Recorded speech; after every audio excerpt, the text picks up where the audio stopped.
Hi everybody, it's Mary Beth with My Fearless Kitchen, and I want to introduce you to the newest member of our family. This is Monkey. He's our cute little kitten, and we are so happy to have him as part of our family. You'll see him around a lot on Instagram as My Fearless Kitten.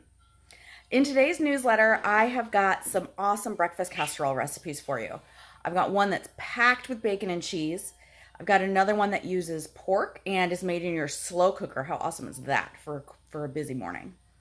And then we'll dig into the different kinds of liquid egg products you might find in your grocery store, what those are all about. And then I'm trying something new this week, getting back to some of the farm stuff. That's why I started blogging in the first place. So today I'm sharing a little older post with you, 5 things I didn't know about farm life before I married a farmer and became a farm wife. So check those out. Let me know what you think. Thanks so much for joining us, guys. Have a great week, and I'll see you soon. Bye.